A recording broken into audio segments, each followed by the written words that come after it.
Paanong ang isang relihiyoso at ama ng isang bayan, na dapat sana ay poprotekta sa mga nasasakupan nito, ay madadawit sa isang malagim na insidenteng kumuha sa buhay ng dalawang estudyanteng may matayog na pangarap. Sa video nating ito, ating balikan ang isa sa kahindik-hindik na insidenteng naganap noong dekada 90, ang sinapit ng magkaibigang sina Mary Eileen Sarmenta at Alan Gomez. Mabulag na rin ako. Kung may kinalaman sa kaso niya doon sa ano niya. Kilala niyo ba yung dalawang biktima? Hindi ko kilala yun eh.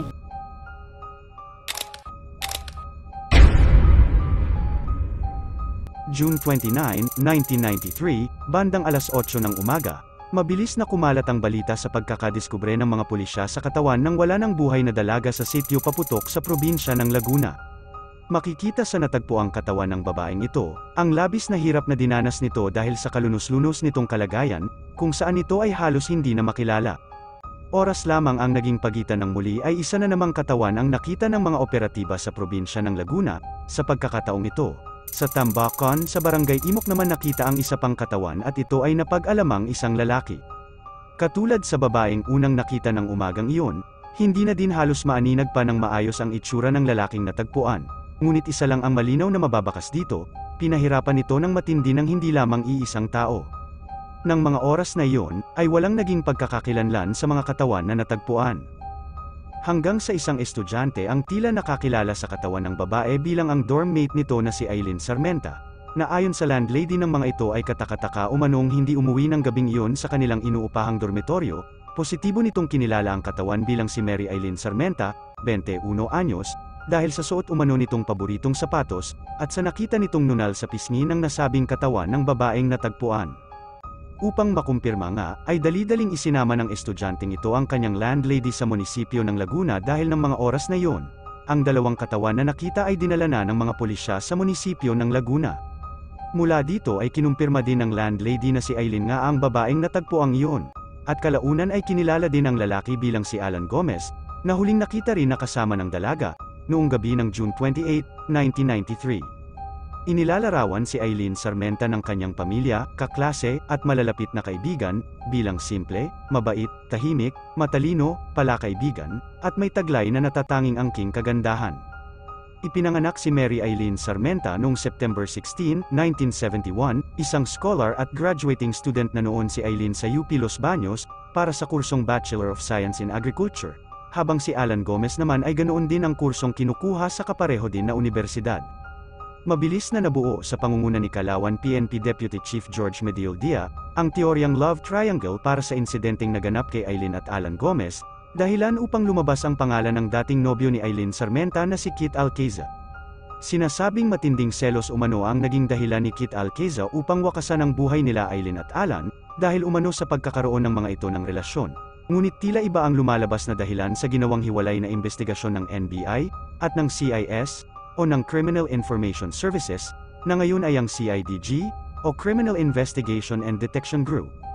Ayon kay Calabarzon CIDG Investigator Rizaldi Garcia, naging kahinahinala para kay Garcia, ang ginagawang investigasyon ng grupo nila Deputy Chief Medioldia, dahil na rin sa umano'y pagpapalinis na nito sa Tamaraw van kung saan nakita ang katawan ni Eileen, na pagmamayari naman ni Alan Gomez. Walang makalap na ebidensya at wala ring mahanap na maaaring naging saksi sa kung anuman ang sinapit ng dalawa. Hindi rin naniniwala si Calabarzon CIDG Investigator Rizaldi Garcia, ang investigador na humahawak sa kaso nila Eileen at Alan, na love triangle ang dahilan ng sinapit ng dalawa, at si Kit ang may kagagawan dahil walang matibay na ebidensya ang direktang nag-uugnay sa dating nobyo ni Eileen Sarmenta. Naging kahinahinala rin umano ang tila mabagal na aksyon na ginagawa ng pulis Calauan noon sa pamumuno ni Chief Medioldia, at sa mga tila paglilihis ng mga ito sa tamang direksyon ng investigasyon. Ayon nga kay Garcia, hindi umano nagiging cooperative sa kanya ang grupo nila Chief Medioldia, dahil lamang sa ang mga ito naman raw, ay nagsasagawa din ng kanilang hiwalay na investigasyon. Ngunit sa kabila ng hindi pakikipag-ugnayan ng grupo ni Chief Medioldia kay Garcia, ay isang kasamahan nila ang sumama kay Garcia, si Aurelio Centino. Ito lamang umano ang masigasig sa hanay nila Medioldia na nakikipag-ugnayan kay Garcia. Ngunit katakataka umanong makalipas lamang ang ilang araw nitong pagsama kay Garcia sa investigasyon, ay bigla na lamang itong naglaho sa bayan ng Calauan, Laguna. Dito na unti-unting nabubuo kay Garcia ang hinala nito na may cover-up na nagaganap para sa kaso nila Eileen at Alan Gomez, Dahilan upang hanapin ni Garcia ang kinaroroonan ni Aurelio Centino dahil kutob ni Garcia na may gustong isiwalat si Centino patungkol sa sinapit ng dalawa. August 10, 1993, nahanap ng grupo ni Garcia si Aurelio Centino sa Kalakhang, Maynila. At mula dito ay nakumbinsi nito si Centino na makipagtulungan sa ahensya para sa kaso nila Aileen Sarmenta at Alan Gomez, at mula nga sa salaysay ni Centino, ay nagulat ang grupo ni Garcia, nang aminin ni Centino, na ang may kagagawan sa sinapit ng dalawa, ay ang mismong grupo ni Calauan PNP Deputy Chief George Medioldia, at mas lalong ikinagulat nila, na pati ang mayor ng lungsod ng Laguna na si Mayor Antonio Sanchez ay dawat din sa nasabing insidente. Matapos ang naging pag-amin ni Centino, ay hinanap din nila Garcia ang isa pa sa naging kasamahan ng mga ito na nagngangalang Besencio Malabanan. Kasama din umano nila ito sa grupo ngunit katulad ni Centino ay hindi ito kabilang sa mga umabuso kay Aileen Sarmenta at sa pagpapahirap kay Alan Gomez. Sa pinagsamang salaysay nila Aurelio at Besencio, ay detalyado nilang nailahad ang malagim na naganap noong June 28, 1993. Ayon sa mga ito, nagsimula ang insidenteng ito mula sa pagkamangha ni Mayor Antonio Sanchez sa kagandahan ni Mary Aileen Sarmenta. Ito ay matapos nitong makaharap ang dalaga dahil sa pagpapaunlak ng mayor sa grupo nila Aileen para sa isang panayam para sa school papers ng mga ito. Mula daw dito ay hindi na umano nawaglit sa isipan ng mayor ang taglay na kagandahan ng dalaga. Ilang araw pa umanong minanmanan ng grupo nila Deputy Chief Medioldia ang mga aktibidades ng dalaga at noong umaga nga ng June 28, 1993, ay binuo na ng grupo ang planong pagkuha sa dalaga upang iregalo sa humahangang si Mayor Sanchez. Bandang alas 6 ng gabi, nagtungo sina Chief Medioldia at ang grupo nito lulan ng isang ambulansya na minamaneho ni Centino. Sa gabing iyon ay nakatakdang dukutin si Aileen upang dalhin umano kay Mayor Sanchez bilang isang regalo. Tumagal ng ilang minuto ang pag-aabang nila sa campus kay Aileen ngunit hindi nila ito namataan sa nasabing campus. Nang hindi masilayan sa campus ang dalaga, ay nagpasya si Medioldia na magtungo ang mga ito sa isang kilalang lugar na puntahan ng mga tao maging ng mga estudyante na nais ng kasiyahan kahit pa hanggang sa 10 oras ng gabi. Ito ay ang Agri Complex. Nang marating ng grupo ang nasabing lugar ay naipaalam pa umano ni Medioldia sa pamamagitan ng radyo.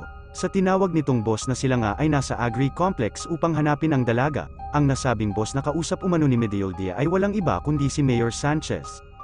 Dito na umano bumaba sina Chief Medioldia, PO3 Zoilo Ama, ang dalawang police bodyguard ni Mayor na magkapatid na Luis Corcolon, at Rogelio Boy Corcolon, ang pamangkin ni Mayor Sanchez na si Balwin Brian, at ang hardenero ni Mayor Sanchez na si Pepito Kawit.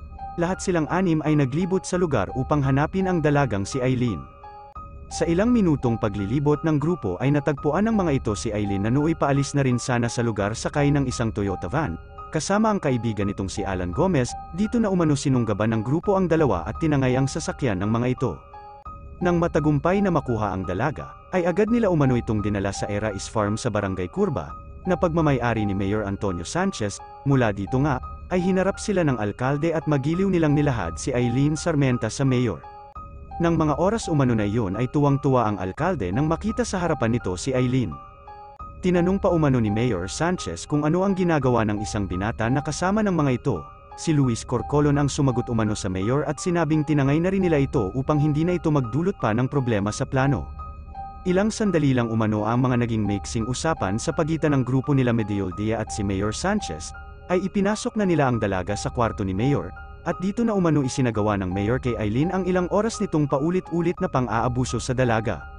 Samantala, ayon din kay Centino, habang hinihintay umano nila na matapos si Mayor Sanchez kay Aileen, ay dito na umano sinimulan ng grupong pahirapan at paglaruan ang kaawa-awang si Alan Gomez, kung kaya't ng gabing iyon ay mga palahaw at paghihirap nila Aileen Sarmenta at Alan Gomez ang umalingaw-ngaw sa kapaligiran ng nasabing farm. Pasado alauna ng madaling araw nang ilabas na sa silid ni Mayor si Aileen, mababakas na umano sa dalaga ng mga oras na iyon ang hirap at kalbaryong dinanas nito sa kamay ni Mayor Sanchez. Ganoon din ang sitwasyon ng binatang si Alan Gomez kung saan ay ang simpleng pagtayo na lamang umano nito ay hindi na magawa ng binata. Tapos na ako sa kanya, sa inyo na siya. Ito umano ang huling salitang binanggit ng alkalde kay Deputy Chief Medioldia. At saka umano uli nila isinakay sa Toyota van ang dalawa. Ayon kay Centino, sa kanilang biyaheng iyon ay siya pa rin ang nagmamaneho ng ambulansya, kasama nito si Malabanan, habang ang natitirang anim ay kasama nila Aileen sa Toyota van na kanila lamang na sinusundan. Sa madilim na bahagi ng Tambacan sa Barangay Imo, ay dito umano huminto ang sinusundan nilang Toyota van at mula dito, ay bumaba sa sasakyan ang ilan sa grupo ni Medioldia. At pinaputukan ng 2 beses si Alan at saka ito iniwan na lamang doon. Matapos noon, ay patuloy na umarangkada ang grupo at muling huminto sa isang masukal na tubuhan sa sitio Paputok. Dito na umano isinagawa ng 6 kay Eileen, ang paulit-ulit na pag-abuso dito. Sa salaysay din ni St. Ino, matapos umano ang pag-aabuso ng 6 kay Eileen, ay inaaya din umano sila nila Medioldia na gawin din kay Eileen ang kanilang ginawa. Ngunit tumanggi dito sina St. Ino at Malabanan. Dagdag pa ni St. Ino, sa kabila ng kahirapang tinamasa ni Eileen ng gabing iyon ay nagawa pa rin umano nitong magmakaawa para sa buhay nito. Lumuhod umano ang dalaga sa grupo upang hayaan pa rin itong mabuhay. Ngunit sa gitna ng kadiliman ng kapaligiran ay mga putok ng armas lamang ang naging tugon ng grupo sa hiling na iyon ni Eileen Sarmenta. Dito na umano iniwan ng grupo ang wala ng buhay na si Eileen sa loob ng Toyota van, at tuluyan na nila itong inabandona. Ilang oras lamang ang pinalipas ng grupo at sa pagputok nga ng araw, ay isinagawa na ng grupo ang kunwaring pagkakadiskubre ng mga ito sa katawan ng dalawa upang subukang pagtakpan ang kanilang ginawa. Dahil sa detalyadong pagkakasalaysay ng nagtugmang pahayag nila St. Ino at Malabanan, ay August 13, 1993, inaresto sina Mayor Sanchez at ang grupo nito. Kaakibat ang mga ebidensyang nakalap sa loob ng farm kung saan umano dinala ang dalawa ay nakita ang mga upos ng sigarilyong ginamit sa pagpapahirap kay Eileen at Alan Gomez. Dito din natagpuan ang natanggal na sinturera ng short ng dalaga, at lumabas din sa forensic report na isinagawa sa katawan ni Eileen, at mula dito, ay nakita, na ang katawan ng dalaga ay naglalaman ng semen ng kalalakihan, na kaya umanong pumuno ng isang lata ng sardines, bagay na lalong nagpatibay sa testimonya nila St. Ino at Malabanan, kung saan nga ay paulit-ulit ngang inabuso ang dalaga ng 7 kalalakihan, kasama ang nasabing alkalde ng lungsod.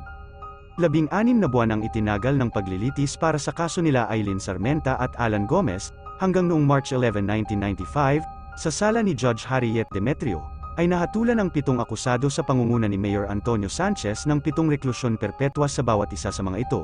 Sila rin ay pinagbabayad ng hukuman ng tig-17 milyong piso bawat isa para sa pamilya nila Eileen Sarmenta at Alan Gomez.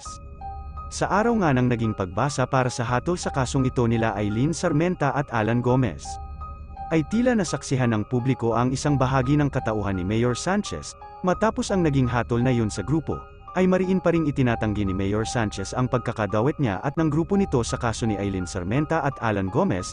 Ayon sa alkalde, naging biktima lamang umano sila ng politikal, dahil sa plano nitong tumakbo ng mga panahong yun bilang gobernador ng lungsod kung kaya't ibinintang na lang umano sa kanya ang kasong ito para ito nga ay mapabagsak.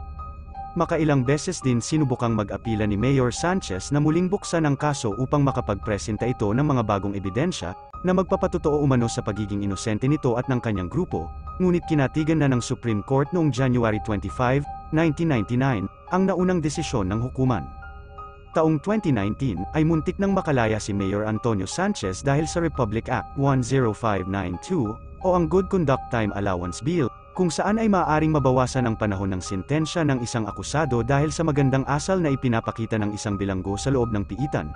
Mula nga sa nasabing batas na ito, ay kamuntikan nang ang palayain si Mayor Antonio Sanchez, ngunit napigilan ito dahil na din sa mabusising pag-aaral sa nasabing batas at sa estado noon ni Mayor Sanchez. Nang makapanayam ni Martin Andanar si Mayor Sanchez, sa piitan nito sa New Bilibid Prison sa Muntinlupa, noong August 2019, 15 taon na ang nakalilipas mula nang sila ay mahatulan, ay mariin pa rin itong iginigiit na sila at ang grupo nito ay pawang mga inosente. March 27, 2021, natagpuan na lamang ang wala ng buhay na katawan ni dating Mayor Antonio Sanchez sa loob ng selda nito. Sinasabing komplikasyon sa iba't ibang sakit nito ang naging dahilan. Mahigit 30 taon na ang nakakalipas, mula nang sapitin nila Eileen Sarmenta at Alan Gomez ang insidenteng naging dahilan sa pag-agaw sa mga ito para sa mga mataas nitong mga pangarap sa buhay, ay hinding-hindi pa rin mawawala ang sakit at hinagpis para sa naiwang kaanak ng dalawa. Totoo nga kayang walang kinalaman ng grupo nila Mayor Sanchez at naging biktima nga lang din ba ang mga ito? Ikaw na ang humusga.